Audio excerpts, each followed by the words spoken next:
अस्सलामुअलैकुम। मुनफरिद तबसरों के programme black and white के साथ मैं हूं मरियम ज़फ़र और हमारे साथ हैं जनाब हसन निसार। हसन साहब, भारतीय आर्मी चीफ मंदिर पहुंच गए, योगी से मुलाकात, आज़ाद कश्मीर पर कब्जे की प्रार्थना की गई।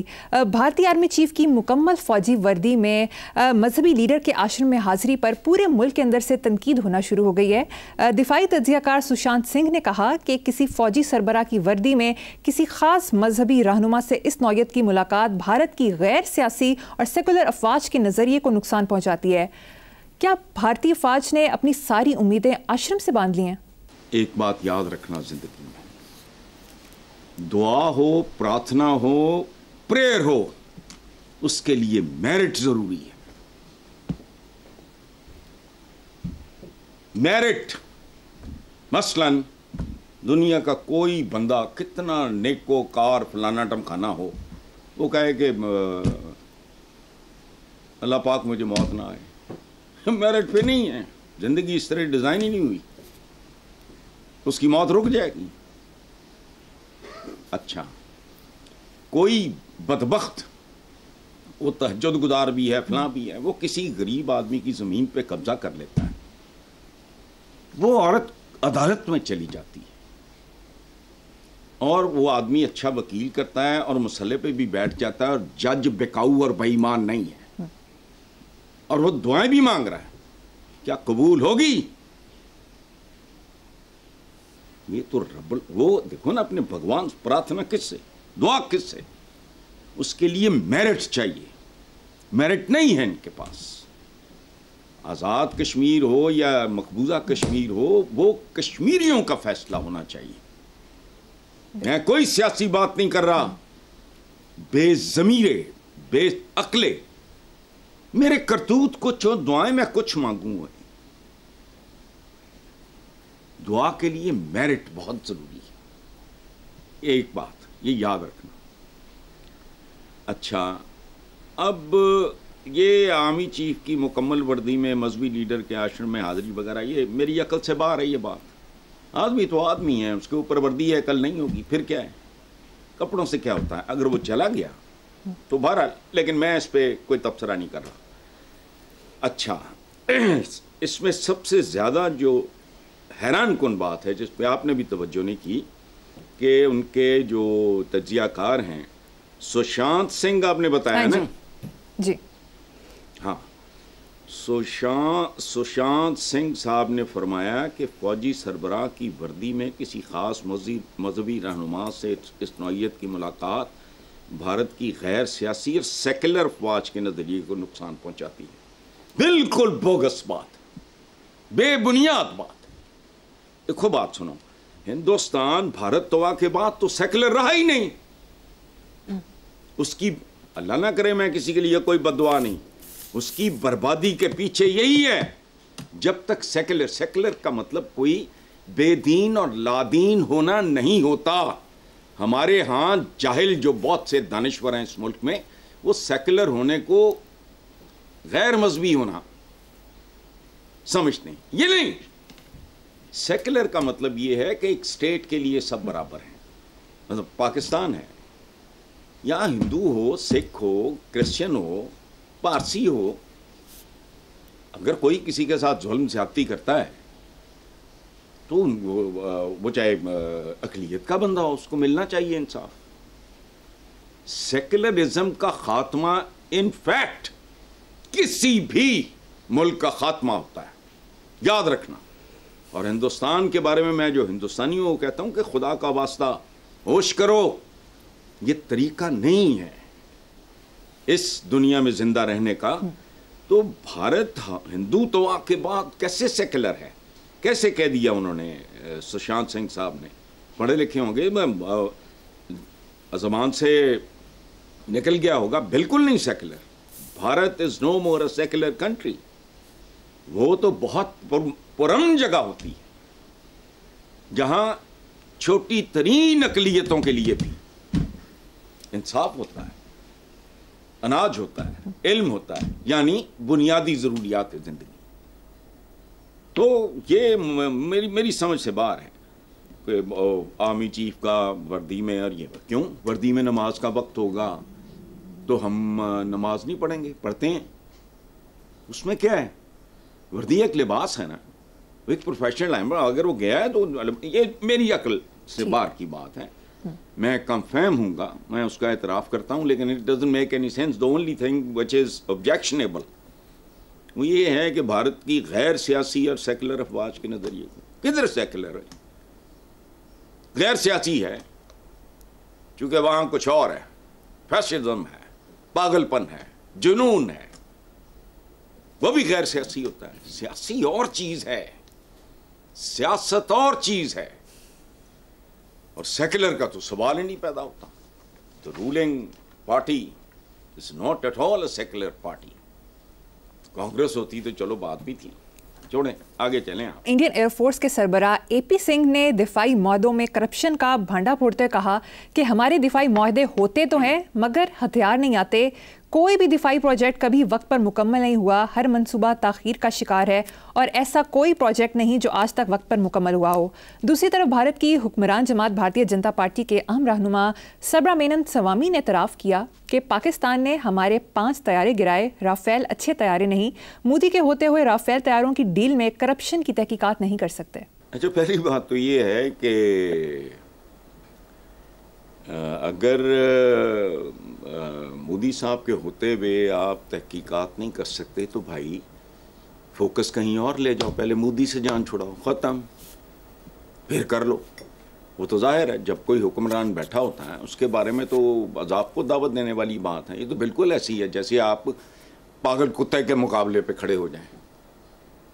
एक जुनूनी आदमी वो मतलब तो समझ में आती है बात। तो भाई मैं आपको एक सीधा साधा रास्ता बताता हूँ सुब्रमण्यम साहब, आप मोदी को रिप्लेस करने का, बाकी रह गए तैयारे तो मैं नहीं जानता, मेरा तो एयरफोर्स के किसी भी फोर्स से कोई ताल्लुक़ नहीं रहा, तैयारे पता नहीं अच्छे थे नहीं थे, पायलट कैसे थे ये बताओ ना, वो भी मैं नहीं जानता। असल बात ये है। अच्छा, दूसरी के हमारे यहाँ भी करप्शन होती है तो हम कज़न ही ना। मैं अक्सर बात करता हूँ 25 करोड़ यहाँ, 20-22 करोड़ मुसलमान हिंदुस्तान में, आप उसका बांग्लादेश का, ये सारे इनका ओरिजिन कहाँ है, कौन है, बताएं मुझे। सो बेसिकली अच्छा, दूसरी बात ये है कि हमने सदियों एक साथ सदियां गुजारी। जिसको देखो आप अजीबो गरीब तरह की शोशे छोड़ते हैं, लेकिन ये सारा झूठ का कारोबार है। अप्रोच हमारी क्या है? मेरे हिसाब से अगर मुझसे को पूछेगा तो मैं कहूँगा कि देख लो भाई, मेरी याददाश्त चूँकि ज़रा कमज़ोर है, उसमें को 1-2-4% का फ़र्क होगा तो होगा, बाकी कैसे? तो हम भी ऐसे ही हैं। लेकिन वो अगर इनका ये हाल है तो माशाल्लाह मुबारक हो, भारत को बहुत बहुत मुबारक हो कि जी वो हथियार नहीं आते, मतलब कमीशन खाए जाते हैं। ये इसका मतलब है इंडिया यहाँ हमसे बाजी ले गया है, जिसमें मैं उन्हें मुबारकबाद पेश करता हूँ। आगे सही। हसन साहब, चीन ने हालिया पाक भारत फौजी तसादुम के बाद पाकिस्तान को अपना आहनी दोस्त करार देने का इरादा करते हुए वाज़ेह ऐलान कर दिया है कि पाकिस्तान की सरहदों या खुद मुख्तारी को पामाल करने की किसी मुल्क को इजाज़त नहीं देंगे। वाह, चीन को सलाम, चीनी भाइयों को सलाम। ये मैं बिरादर ब्रुदर जो है ना, मैं इन लफ्ज़ों से बहुत चिढ़ता हूँ। असल बात है आहनी दोस्त। बिरादर तो बिरादरान यूसुफ भी होते हैं। बिरादरान के दौरान इस मुल्क में मुकदमे नहीं चलते। कौन सा बड़ा ग्रुप है जो आज अपनी ओरिजिनल हालत में है? नहीं, इससे बगरे होगा, कहानी ख़त्म। दोस्ती एक ऐसा रिश्ता है, ये याद रखना ज़िंदगी में। ये फारूक साहब को भी पता है, अतर साहब को भी पता है, आपका मुझे नहीं पता आपको पता है कि नहीं। मेरी दोस्तियों की उम्रें 50 साल 55 साल से कम नहीं है। नेक्स्ट टाइम जब आओगे तो I will show you the room. मैंने पता नहीं, अब तो 1,500-2 हज़ार हो जाएंगी बचपन से लेके आज तक के सबके दोस्तों की, जिनमें से अक्सर अब इस दुनिया में नहीं है, तस्वीरें।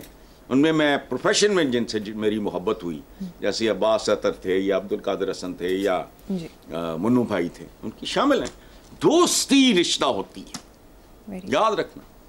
दोस्ती होती है चॉइस। देखो ना, मैं अगर कहता हूं कि जी फलां मेरा दोस्त है, वो मेरा चॉइस है। भाई मेरा चॉइस नहीं है, वो मेरी मजबूरी है, इसलिए बरादर बरूदर नहीं। चीन और चीनी भाइयों को सलाम जो पाकिस्तान को डंके की चोट पे खुल के ओन करते हैं। वही दोस्त बरादर बरूदर वाले ड्रामे बंद करो, समझने की कोशिश करो। दोस्त होता है, देखो बात सुनो, एक शेर सुनो, मेरा नहीं है, कंधे से कंधा मिलाकर खड़ा होने वाला दोस्त होता है। भाई तो शरीका भी होता है। शरीका किसे कहते हैं? जो बाप के खून और माँ के दूध में शरीक हो आपका। आप तो मेरा शरीका नहीं हो सकते। सो यही जिंदगी है। मैं एक असूल बता रहा हूं आपको। अच्छा शेर सुनो, हाथों में हाथ पकड़े हुए यूं खड़े थे दोस्त, दरिया को भी गुजरने का रास्ता नहीं मिला। वाह। और भारत तो बेचारा दरिया क्या है, वो तो नाली नूली है सोच के एतबार से, अल्लाह माफ़ करे, मैं और नहीं, भारतीय हुक्मरानों की सोच के एतबार से भारत दरिया नहीं है, बदरो है, नाली है। सो चीनियों को सलाम। मुझे 2-3 दफ़ा इनविटेशन आई, मैं नहीं गया, मैं बथेरी दुनिया घूमी, लेकिन अब मुझे कोई ऐसा मौका मिला तो I will never miss it. मेरे दिल में इतनी मोहब्बत, इतना एहतराम अपने चाइनीज़ भाइयों के लिए पिछले दिनों में समझ आई। हमारे अपने नहीं इस तरह खुल के हमारे साथ खड़े हुए, बेशक मजबूरी है उनकी। खैर चलो। अलीमा खान के हालिया बयान कि मेरा भाई ऐसा क्या करे कि आप उसे जेल से रिहा कर दे पर बात करते हुए पीटीआई के सेक्रेटरी जनरल सलमान अकरम राजा ने कहा कि ये एक बहन का बयान है जो अपने भाई के लिए फिक्रमंद है, जबकि पार्टी अपने असूली मौक़िफ़ से पीछे नहीं हटेगी। तो बिल्कुल ठीक कहा उन्होंने। बहुत से चपड़ कनातियों ने और छिछोरों ने इसको और तरीके से इंटरप्रेट किया है। देखो बात सुनो, अलीमा बीबी कोई पॉलिटिकल, उनका तो कोई बैकग्राउंड है ही नहीं। अच्छा एज भी अब ऐसी है जब कुछ नया सीखना मुमकिन नहीं है। अच्छा अगर सीखने की कैपेसिटी हो भी तो इतना खौफनाक और भयानक और कॉम्प्लिकेटेड काम, पॉलिटिक्स की मैं बात कर रहा हूँ, और गंदा काम, तो वो ज़ाहिर है 2-4-6 महीने साल में तो समझ नहीं आएगा। सो इसको इसी तनाजुर में देखना चाहिए कि इस पे सियासत ना ढूंढें आप। ये एक इकलौते भाई के लिए दर्द, अजियत, मोहब्बत वो तलाश करें इसमें, और इसको इसी तनाजुर में देखें, इसको बिल्कुल पॉलिटिक्स से अलग करके देखें। इमरान की अगर वालिदा अल्लाह बख्शे वो अगर ज़िंदा होती, वो तो शायद ना जा सकती इस एज में, तो वो मुसल्ले पे बैठ के दुआएं मांगती तो वो हम नहीं जान सकते थे। But basically it's a sister जो अपने इकलौते भाई के लिए के हवाले से एक बात कर रही है, उसको सियासत के हवाले से देखना ही नहीं चाहिए। अहमकाना और कम ज़र्फ़ी वाला काम है, या कम अकली कह लो। चलें आगे चलते हैं साहब। सीनियर अदाकारा सबा फैसल ने तलाकों की बढ़ती शरह पर इजहार ख्याल करते हुए कहा कि तलाकों में इजाफे की वजह ख़वातीन है। दूसरी तरफ कम उम्र बच्चों की शादी की मुमानत का बिल सेनेट से मंजूर होने पर मौलाना फजल रहमान ने कहा कि कम उम्र शादी पर पाबंदी गैर शरई है। दोनों बातों का ये जो अदाकारा हैं सबा फैसल, देखो मेरा आखिरी जो था ना, इंडिया के हवाले से भी और पाकिस्तान के हवाले से भी, आखिरी जो मैंने कोई मूवी ज़िंदगी में देखी हैं वो थे वहीद मुराद, मोहम्मद अली, नदीम, शाहिद वगैरह। उसके बाद मुझे नहीं पता, शोबिज़, ड्रामे में पीटीवी के ड्रामास थे वो एक ज़माने में देखे हैं, मुझे नहीं पता कौन क्या है, सच्ची बात बताऊँ। लेकिन पहली बात काबिल दाद है सबा फैसल की, इसलिए कि ख़ातून होते हुए उसने ख़वातीन पे बोझ डाला है। मेरे नज़दीक ये दुरुस्त नहीं है, हालांकि मैं खुद डसा हुआ हूँ। ये कहते हैं ना गाड़ी के 2 पहिए, ये चलने वाला पहिया मर्द होता है, पीछे फॉलो करते हैं। घर का सरबराह मर्द होता है। घर अगर एक टीम की तरह देखें तो उसका कैप्टन मर्द होता है, समझ गई जी।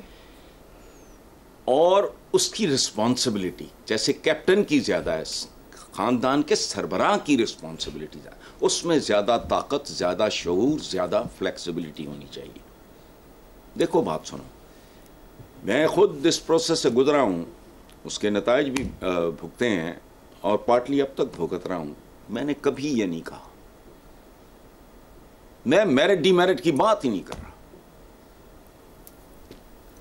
कैप्टन ऑफ द टीम होने के नाते ये मेरा फेलियर है।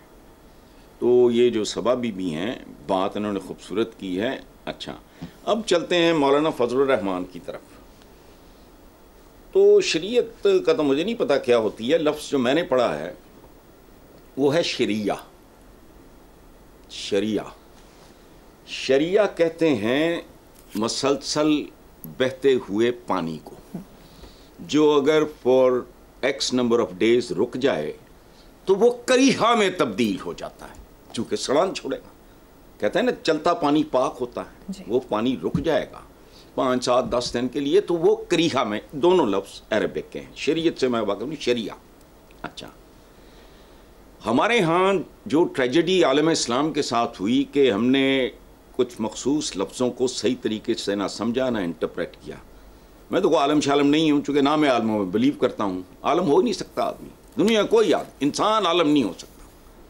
उसकी वजह है, मेरे दांत में दर्द होगी, मैंने डेंटिस्ट को दौड़ना है, मेरे पेट में दर्द होगी, मैंने उधर जाना है, कपड़ा मुझे चाहिए, खुद नहीं बना सकता, मैं बना बनाया आ जाएगा, मैं सी नहीं सकता, खाने के लिए मुझे शेफ़ चाहिए, कुक चाहिए, या मेरी अहलिया करे।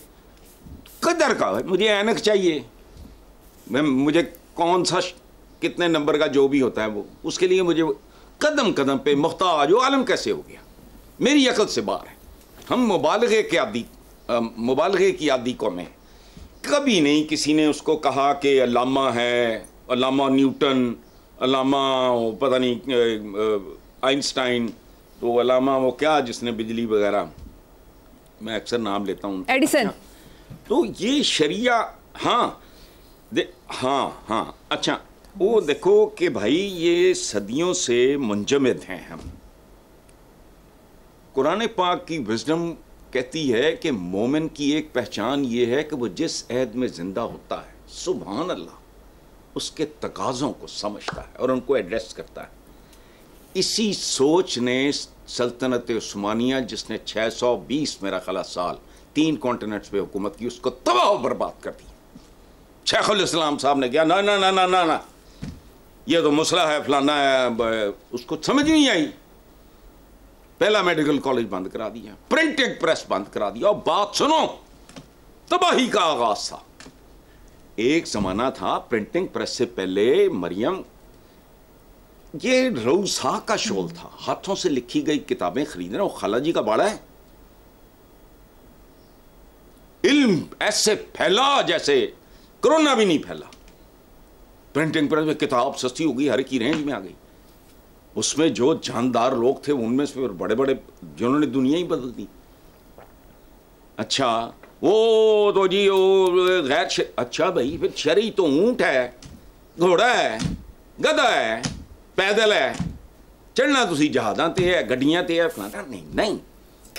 प्लीज, ये मैं हाथ जोड़ के अपील कर रहा हूं, मैं तो कोई मेरा सब्जेक्ट नहीं है, लेकिन चूंकि I was born in a Muslim family, मैंने बच्चों को कारी रख के उर्दू तर्जुमे के साथ पढ़ाया, अरबी में पढ़ाया, उसके बाद अंग्रेजी में पढ़ाया कि बात तो पहले पढ़े। मैं अरबी नहीं जानता, मेरे पीछे लुगात है, लुगातुल कुरान, एक एक लफ्ज का मतलब, उसकी तफसील, उसका बैकग्राउंड मौजूद है। मैं नहीं अरबिक जानता, जरूरत नहीं। बेड़ा गर्क कर दिया, तुर्की में ना प्रेस लगने दिया, ना मेडिकल कॉलेज, ये नहीं है। कदम कदम पे वेस्ट है तुम्हारे। एक चीज बता दो यार मुझे, टेलीफोन से लेकर, मैं कई बार भौंक रहा हूं, सोचो वो जो मैंने कहा था ना कि हमारे अंदर गैरत तो पता नहीं किधर गई, हैरत भी मर गई। छोटी छोटी छोटी छोटी चीजें मैं देखता हूं, मुझे नींद पागल कर देती हैं, और ध्यान मेरा इधर जाता है कि परवरदिगार, हमें कोई नहीं ऐसा। अजीब अजीब मैं ख्वाब देखता हूँ। दुनिया में जो मुसलमान मुल्क हैं बहुत, जिनके पास पैसा है, वो एक शहर आबाद करें, पूरी दुनिया से टेस्ट मेस्ट लेके टैलेंटेड मुसलमान महरूम बच्चों को लाएं, वहां रखें, उनके माँ बाप को मिलने पे पाबंदी लगा दें, हफ्ते में सिर्फ 2 दिन मिलें। जैसे एक एकेडमी होती है, काकूल एकेडमी, इस तरह उनको साइंटिस्ट बनाओ, उनको टेक्नीशियंस बनाओ, फलाना करो, टमकाना करो, लेकिन एक ख्वाब है। चलो आगे आप छोड़ो, मैं बात मुझे बहुत अपसेट कर देती हैं ये बातें। ठीक है हसन साहब, मुझे यहाँ पर एक ब्रेक लेनी है, देखते रहिए black and white. Welcome back. Hasan साहब, कसूर में मुबैना तौर पर जाली नोट देखकर मेडिकल स्टोर से अद्वियात खरीदने वाला मुलजिम रंगे हाथों गिरफ्तार कर लिया गया। यार मैं तो आपके प्रोग्राम में कई बार कह चुका हूँ कि असली नोट भी आपका जाली है। अब पूछो वो कैसे, मैंने पहले भी कहा है 5,000 लिखा हुआ है, उसकी कुव्वत खरीद तो 2 नहीं रह गई। बताओ ये धोखा नहीं है? 1000 के नोट पे 1000 लिखा है, उस कुव्वत खरीद उसकी 500 वाली भी नहीं रह गई। अच्छा लेकिन चलो वो तो मैं एक शायराना बात कर रहा हूँ, फिलोसॉफिकल सी बात कर रहा हूँ। लेकिन मुझे एक बात बताओ, जहां जमहूरियत जाली हो और डे 1 से जाली है। मैंने एक बार बीबी का, मेरा बहुत अच्छा ताल्लुक रहा उनके साथ, उन्होंने मुझे बड़ा बड़ा ट्रिब्यूट भी पेश किया हुआ, सारा कुछ। बेनज़ीर भुट्टो, मैंने एक बार लिखा था कि अगर ये भुट्टो खानदान में ना होती है बीबी, तो इसको कनेड कॉलेज की ज्यादा से ज्यादा नौकरी मिलती। कनेड कॉलेज में प्रोफेसर हो जाती, लेक्चरर हो जाते हैं। ठीक है, जमहूरियत को समझते नहीं। ये सिर्फ फॉर्म 47 तो एक चेहरा है इसका, इसके कई मकरू चेहरे हैं। मुझे बताओ, हमारे मिडिल क्लास के, लोअर मिडिल क्लास के बच्चे अपर मिडिल क्लास तक चले जाओ, मैं रऊसा की बात नहीं कर रहा, उससे नीचे नीचे क्या नहीं बनते मुझे बताओ। मंटो जैसा, मंटू असल में उन जैसा कोई है जिस पे 3-4 फिल्में बन चुकी, बाकी कोई किसी घमड़ को याद ही नहीं करता। किस खानदान से था? अब्दुल कदीर खान साइंटिस्ट थे, मैं उन मानों में नहीं उन्हें साइंटिस्ट कहता। अच्छा खैर, मुझे ये बताओ, जज बन जाते हैं, जर्नैल बन जाते हैं, जर्नलिस्ट टॉप के बन जाते हैं, फिलोसोफर्स बन जाते हैं, मुसव्विर सादकैन जैसे और शाकिर अली जैसे बन जाते हैं, वो असम्बलियां जाते मौत पैंदी। बताओ मुझे, और जमहूर की तो नुमाइंदगी होती ही नहीं वहां तो गोगड़े हैं, गोगड़े और गाटे। जमहूर से है, जमहूर की नुमाइंदगी है ही नहीं। फजल हुसैन राई जैसा एक आध आता है, किसी रेडी फरोश का बेटा, 1-2 बार असेंबली में आया, चला गया, कहानी खत्म हो गई। अगे ओदे पुत्र भी आ जाना, ये नहीं होता। ये जमहूरियत नहीं है, फ्रॉड। अच्छा, जहाँ जमहूरियत जाली है, जहाँ खुराक जाली है, जहाँ अद्वियात जाली हैं, वो खुदा का खौफ करो। वहाँ नोटों का लीडर जाली हैं। जाली होना काबिल फहम है भाई। यहाँ तो ये शादी ब्याह पर भी जाली नोट उछालने का रिवाज आम हो रहा है। इससे आगे मैंने किसी जर्नलिस्ट का टीवी पे ही सुना है, हफ्ता 10 दिन ही हुए, वो पता नहीं कहाँ से वो उधर ले के नोट चले गए, रस्ते में पकड़े गए, पता नहीं क्या चीज़ खरीदी, पुलिस आ गई, उन्होंने पुलिस बुला ली कि जाली नोट हैं। वो उसने कहा कि यार चेक कर लो, हम तो वहाँ से लेके आए, कोई इस तरह का टीवी पे सुना है मैंने। अच्छा, तो भाई जाली बंदे, जाली नुमाइंदे, जाली दानश्वर, जाली दवा, जाली ग़िज़ा हमारे माशरे की पहचान है, इसमें कोई खबर नहीं जी। नेक्स्ट खबर। अखबारी खबर के मुताबिक चेयरमैन इस्लामी नज़रियाती कौंसिल डॉक्टर राग़िब हुसैन नईमी ने कहा है कि कुर्बानी का जानवर हलाल की कमाई से ख़रीदा जाए। सुन्नत इब्राहिमी का बुनियादी मकसद रज़ाए इलाही का हसूल है। गल तो उन्होंने बड़ी सही की है, लेकिन मेरा ख्याल है कि जेड़े आजकल मवेशी जो बेच रहे हैं, बकरे, सांड और बछड़े और फलाना टमकाना, मेरा ख्याल है राग़िब नईमी साहब उनको कंगाल करना चाह रहे हैं। उनकी नीयत में मुझे ना को थोड़ा सा वो तंग आ गए होंगे, महंगाई देख के ब्लैक हो रही है। देखो बात सुनो, ये कुर्बानी गोश्त कितने रुपए का किलो है, उससे 2 गुना से भी ज़्यादा कुर्बानी का जानवर अगर आप कैलकुलेट करो। मैं मोटी सी बात बता रहा हूँ। अच्छा, मुझे ये बताएं, राग़िब नईमी साहब पाकिस्तानी हैं, मैं जानता हूँ इनको, हम एक जगह पे इकट्ठे रहे हैं, इसमें सिंडिकेट में पंजाब यूनिवर्सिटी के, तो काफ़ी इनसे मुलाकातें हुई। शरीफ आदमी, डिसेंट आदमी जो भी, लेकिन बात की मुझे समझ नहीं आई, क्या ये बेखबर पाकिस्तानी है? इनको पाकिस्तान, पाकिस्तानियों का सबका पता नहीं है, वो कातों से वाकिफ़ नहीं है? इसका मतलब है ये कुर्बानियों का ग्राफ तो अल्लाह माफ़ करे, हलाल की कमाई से कुर्बानी देने वाले अगर कुर्बानी दें तो भाई खुद सोच लो। मरियम, आप पाकिस्तानी हो, यहां से वाकिफ हो, आपकी तालीम, तरबियत, नशो नमा यहां से हुई, किसी से पूछ लो, बताओ मुझे। बिल्कुल ठीक है ऐसे साहब। वो यहाँ ये वो मुल्क है जहाँ रिश्वत में उम्रे के टिकट फैमिली समेत, कई मिसालें हैं। उम्रे पे जा रहे हैं और जो टिकट मिल रहा है और वहाँ स्टे और ये वो सारा अरेंजमेंट वो एक ऐसा बंदा कर रहा है जो उसने भी बड़ी शरी शुरी हुलिया है उसका। वो कहता जी मैं चाहना है कि तुसी ते भाभी ते बच्चे उम्रा करो और ये है वो, और वो भी उम्रे करने के लिए तैयार हो जाता है। ये तो हाल है। बात सुनो, लाहौर शहर में पता करो कितनी मस्जिदें तजावुज़ात की झैल में आती हैं। मेरे साथ आ जाओ। सो राग़िब नईमी साहब ने वही बस बात बराए बात कर दी है, हलाल की कमाई से खरीदा, और हलाल की कमाई से को खरीद सकता है? जाओ मंडी में जाके देखो हाल क्या है। बहुत कम लोग होंगे, मैं नहीं कह रहा बिल्कुल मुमकिन, बहुत कम, जो रिस्क के हलाल से वो ना मतलब वो ले जाए लब दिया है। मैंने तो दसिया, मैं हस हस के बुरा हाल होने की है एवं छोटे छोटे ले जाए जेड़े है वो पता नहीं लाख लाख 1.5 लाख देने ले का उसने लफ्ज़ इस्तेमाल किया। तो कौन हलाल की कमाई तो हराम की कमाई? बात है नहीं यार, हम बात बराए बात कर देते हैं, आगे छोड़ो। ठीक है साहब, मुझे यहाँ पर एक छोटी सी ब्रेक लेनी है, देखते रहिए black and white. Welcome back. Hasan साहब, पंजाब फूड अथॉरिटी ने तमाम ज़िबा खानों को बैनुल अक़वामी तर्ज पर बनाने जानवरों के प्री और पोस्टमार्टम के हवाले से लाए अमल तैयार कर लिया है। ज़िबा के बाद जानवर का मुआयना लाजमी, हिफ्ज़ान सेहत और माहौलियाती असूलों के मुताबिक कानून बनाया जाएगा। यार केड़े कानून बनाया जाएगा? उन्होंने नकल कीता है, गोरा जो छड़ गया सी ओदी डेंटिंग पेंटिंग करके वो कुछ ही अजकल चल रहा। बाकी दुनिया नूं देख के इन्हों दौरे पै जाते हैं। मतलब कानून अच्छा, कानून तो रोज़ बनते हैं इस मुल्क में।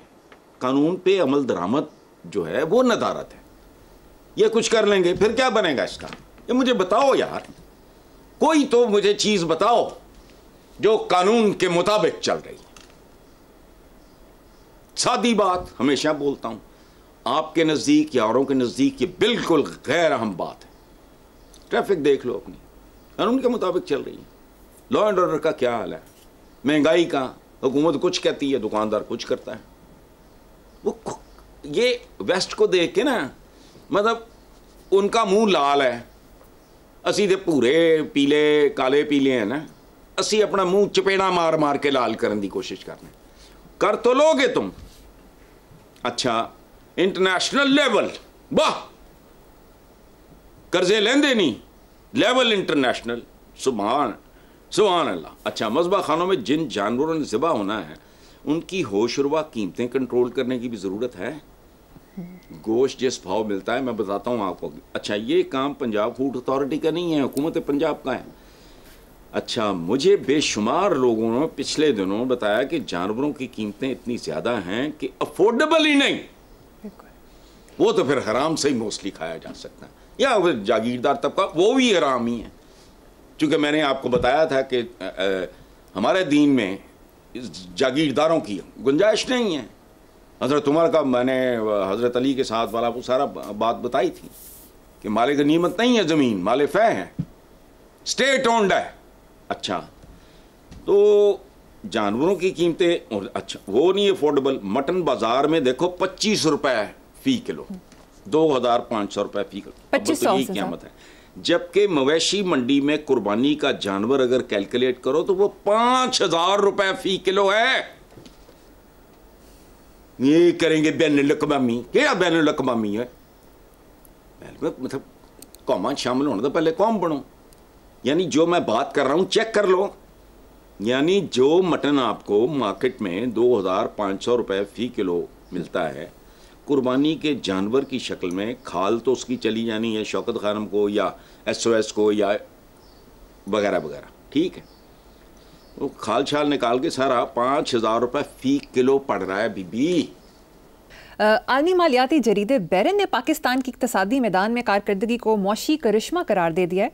जरीदे के मुताबिक पाकिस्तान की तरफ तवज्जो ना दी तो शायद सरमायाकारों को पछताना पड़े। स्टॉक मार्केट इंडेक्स बढ़कर 3 गुना, जबकि महंगाई 40% से 0 हो चुकी है। अच्छा, आप जरीदा मुझे सुना रही हैं, मैं तो ज़मीन देखूँ, मैं तो जरीदे में रह रहा हूँ। कहती हैं ग्राउंड रियलिटीज़। ग्राउंड रियलिटीज़ का क्या मतलब है? दुकानें, शॉपिंग मॉल्स, सड़कें, रेड़ियाँ, छाबड़ियाँ, वहाँ जाओ पता लग जाएगा।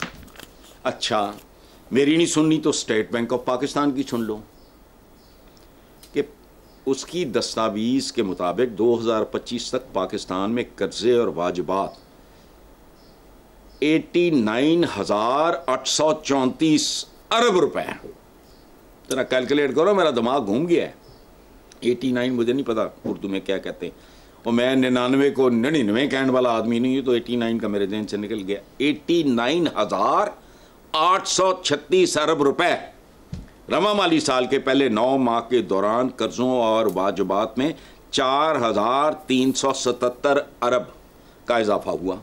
पाकिस्तान पे कर्जे मुल्क की तारीख की नई बुलंद तरीन सतह पे पहुँच गए हैं। ख़त्म। मैं तुम्हारे बैरन की सुनूं कि अपने बैरियों की सुनूं? नेक्स्ट खबर, IMF का मुकम्मल कर्ज वापस करके नाइजीरिया ने दुनिया को हैरान कर दिया है। 3 अरब 40 करोड़ डॉलर के कर्ज की मुकम्मल अदायगी करके खुद को कर्ज से आज़ाद मुल्क करार देने वाले नाइजीरिया ने ये रकम कोविड के वबा के दौरान 2020 में हंगामी बुनियादों पर हासिल की थी। सुभान अल्लाह, दुनिया को हैरान कर दिया होगा उन्होंने। हमने हैरान नहीं होना, असी बड़े ढीठ हैं। आबादी 2025 के मुताबिक उनकी थी 2 करोड़ 33 लाख। दुनिया हैरान हुई, पाकिस्तान हैरान नहीं हुआ। आबादी 2 हमारे बाद वगैरह वगैरह। फेडरल रिपब्लिक सदारती निज़ाम 36 रियासतों पे मुश्तमिल है। ज़रा गौर करो, 2 करोड़ 33 लाख का मुल्क 36 रियासतों पे। इत्थे वो पिटदे ने कि बई पंजाब दे बनाओ सूबे, लेकिन नहीं, खुदगर्जी, अनानियत इजाजत नहीं देती, वायबल ही नहीं होता। याद रखना, सैचुरेशन पॉइंट ज़हीन से ज़हीन आदमी पे भी आता है। वो से अपनी हदूद, अपनी ज़हनी फिक्री हदूद से आगे निकलेगा तो वो वायबल नहीं रहेगा, वो फिर पागलों की तरह इधर उधर जाएगा। इसी तरह इंतज़ामी यूनिट्स होते हैं। माशाल्लाह इधर पंजाब, अच्छा वो 36 रियासतें, एक नाइजीरियन नायरा वो पता नहीं 0.00063 अमेरिकन डॉलर के बराबर है। अच्छा, यानी हमारे 1 रुपए के बदले 5.5 नायरा हैं, यानी हमसे कमज़ोर करेंसी वाला मुल्क है। वो भी IMF का कर्ज उतार चुका और हम हैरान भी नहीं हो रहे। चलें, ठीक है हसन साहब, आज कोई शेर सुनाना पसंद करेंगे या किसी किताब के बारे में बताएंगे? नहीं, आज मैं शेर ही सुनाता हूँ, और ये शेर मरियम याद रखना है, ये मेरी ज़िंदगी का, मेरी आप बीती है, मेरी ज़िंदगी का खुलासा है। मुझे अपने रब से मुझे कोई शिकवा शिकायत नहीं, मुझे हर चीज़ से नवाजा गया, बहुत ज़्यादा। मैं इस काबिल नहीं था, लेकिन इसके बावजूद क्या हुआ, शेर सुनो। कितने जहन्नुमों से गुजरना पड़ा मुझे, कितने जहन्नुमों से गुजरना पड़ा मुझे, क्या जिंदगी थी, रोज ही मरना पड़ा मुझे। वाह, बस वाह हसन साहब, लाजवाब कर दिया आपने। प्रोग्राम का वक्त खत्म हो गया है। इसी नोट पर अपने व्यूअर्स से इजाज़त चाहेंगे। आपसे मुलाकात होगी इंशाल्लाह नेक्स्ट वीक। अल्लाह हाफिज़।